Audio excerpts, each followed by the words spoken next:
38-year-old Thomas Campbell from Tameside was set up by his ex-wife to be tortured, robbed and killed by three men. Bolton Crown Court has found her guilty of manslaughter and another man guilty of murder, but the main culprit has never been arrested or stood trial. He fled the country.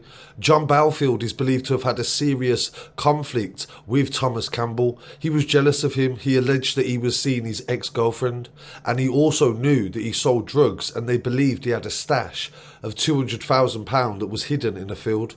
CCTV footage shows them taking him inside the house, and they beat him for several hours and tortured him before he eventually died. A detective investigating the case said in court that the house was like something out of a horror scene. He was discovered the next day and he was naked apart from a pair of socks. The house was covered in blood and the police said they'd never seen anything like it. Mr Belfield had plotted to rob Mr Campbell of drugs or cash, the court heard, and his wife had passed on information and they put a tracking device in his vehicle and followed him to his home. Stevens, Belfield and a man that was never identified were believed to be the people that attacked him inside the home and murdered him. Another man that stood trial, Mr Cleworth, was meant to be part of the attack, but he'd spent the night at a swingers club. He said he was on a bender to the court after spending hours looking for the treasure in a field. This was on June the 29th and he was murdered on the evening of June the 30th. To our investigation are at least two high-value Rolex watches. And we know that Thomas owned these and they've been missing from his address ever since his death. So we don't know where these are right now, and we're today releasing images of those watches in the hope that someone may recognise them and assist with where they may be now. This is an important line of inquiry.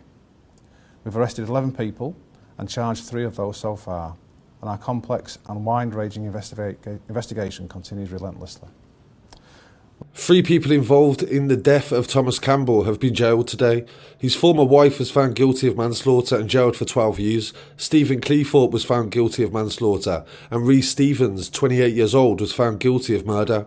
They said in court that Coleen was married to Thomas for a decade and he had raised her 2 children that she had from a previous relationship. Reece Stevens was jailed for a minimum of 37 years. Stephen Cleworth was jailed for 2 years. Coleen Campbell was jailed for 13 years. This story definitely goes to show that the people that are closest to you are at the greatest risk of also betraying you. And at the same time, things can lead from one thing to another, and before you know it, you're serving time for murder. So I send my condolences to the family of Thomas Campbell, and please don't forget to subscribe to the channel. I'll be back again very shortly with some more news. Reece Steven has been found guilty of murder and conspiracy to rob, while Coleen Campbell, Thomas's ex-wife, and Stephen Cleworth being found guilty of manslaughter and conspiracy to rob. The sentencing today comes after a lengthy investigation which started in July 2022, which carefully traced the movements of those involved. A team of detectives and GMP's major incident team have worked tirelessly to search for answers for his family. During the investigation, we've collected, reviewed and analysed hundreds of hours of CCTV. We've got nearly 3,000 exhibits and spoke to over 200 witnesses. We've arrested 19 people in the quest to find justice for Thomas' family. The plan to kill Thomas Campbell was meticulously thought out using those closest to Thomas. To find out his every move, which formed the plan for the attack, focusing on his daily routine, which is known well by Coleen Campbell, who was recruited into the group to share information they needed to carry out the attack. Coleen told the jury that she believed the plan was only to rob Thomas of his property, namely 2 Rolex watches, the whereabouts of which are still unknown to police. She provided the exact locations of the whereabouts of Thomas Campbell through phone messages and calls to a member of the group. We found the location of a tracker placed on Thomas's van. The tactics of how to attach a tracker to a vehicle were discussed in public in the hours prior to the tracker being deployed. The meeting beforehand and the deployment were both captured on CCTV. On the 30th of June, Stephen was one of 4 men who waited in a van on the drive next door to Thomas's home. Although he changed his activity that day and walked his dog instead of entering his home first, and the attempt failed. The night of the 2nd of July, Thomas was attacked when opening his front door.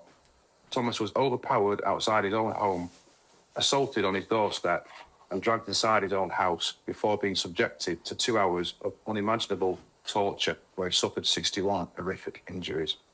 And the pure anger and undiluted aggression showcased by those who attacked him ultimately cost Thomas his life. Our thoughts remain with his family as they continue to come to terms with their loss. No length of sentence will bring Thomas back, and his family will still be grieving. Those sentenced today now have a long time ahead of them to reflect on the hurt that they have caused. Even though 3 people have now been jailed for their involvement, our work doesn't stop here, and we will keep pushing for justice until Thomas's family receive answers and all those responsible are brought to justice. We understand that sharing information in a case like this can be nerve-wracking, but it's imperative that people do the right thing by Thomas and his family.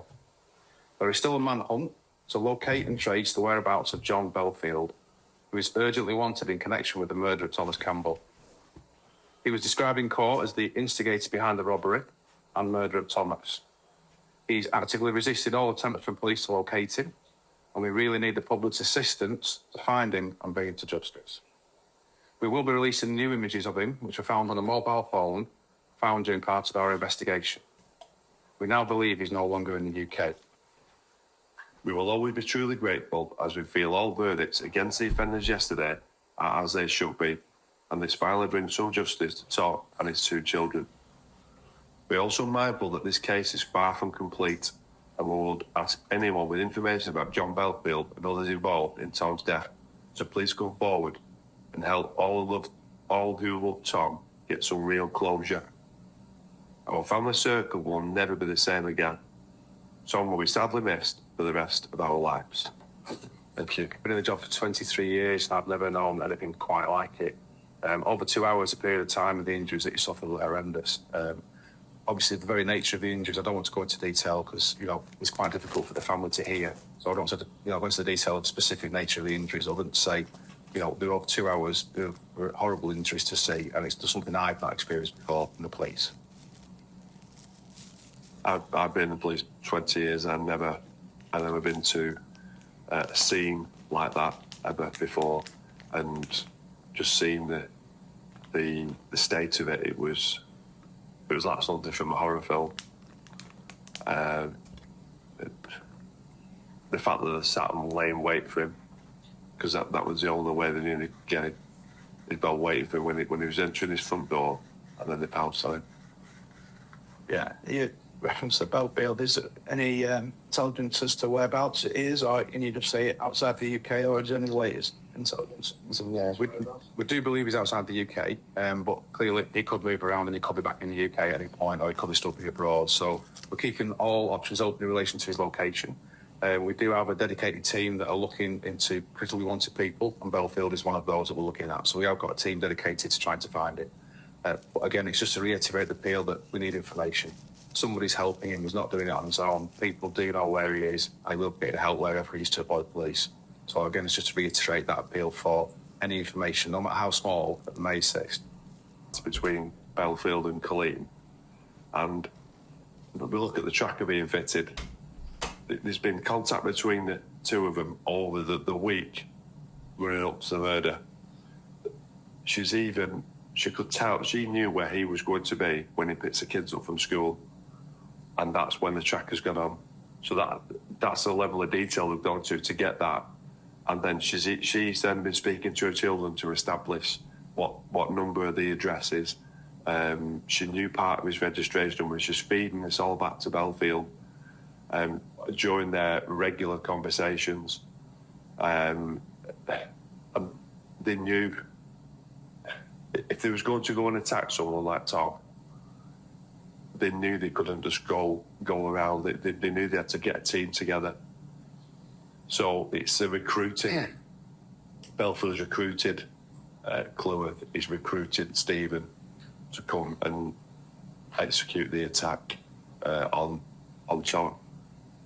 We're talking, there was 4 hostile reconnaissance at the address. They didn't just go. They kept going, check-in, and you could see from the CCTV, and they put the plan in and say, right, well, you're working where they're going to park the van. But again, we talk about there is what we call the dress rehearsal on the 29th, where they go and park the van in the neighbouring property. Is that because they're waiting there to see if he's going to come and notice the van? It was all that detailed in. where they've involved the kids as well to get all that information. So Belfield has gleaned all this information from Coleen, so we can then plan, recruit his team, and then go and do what they did. It was ruthless, I think, and professional. Unlike Paul just described, it took so many precautions in relation to their action that they did. They didn't do it on a whim. They wanted to make sure they weren't caught. They were very forensically aware. They recovered a lot of evidence from the scene. Paul's already described the scene, but it was a horrendous scene to have. And despite us being inside that scene in suits in the summer for over 2 weeks, we didn't find any forensic evidence linking the suspects to the scene because they cleaned up after themselves. The number of vehicles they used before, during and after changed with vehicles numerous times. So the planning, the preparation to carry out the attack and the murder and the robbery was really quite professional in order to try and obviously evade police, knowing what was going to happen. Even to a point where there was the ring doorbell had been ripped off the door, there was a smoke alarm that had been removed. Specialist officers are supporting them. I just want to end with a few words prepared by Thomas's family. Tom was a loving son, brother, uncle and a devoted father who was always smiling. He would go out of his way to help his family and friends without a second thought. We would ask anyone with any information to come forward and help bring these people to justice,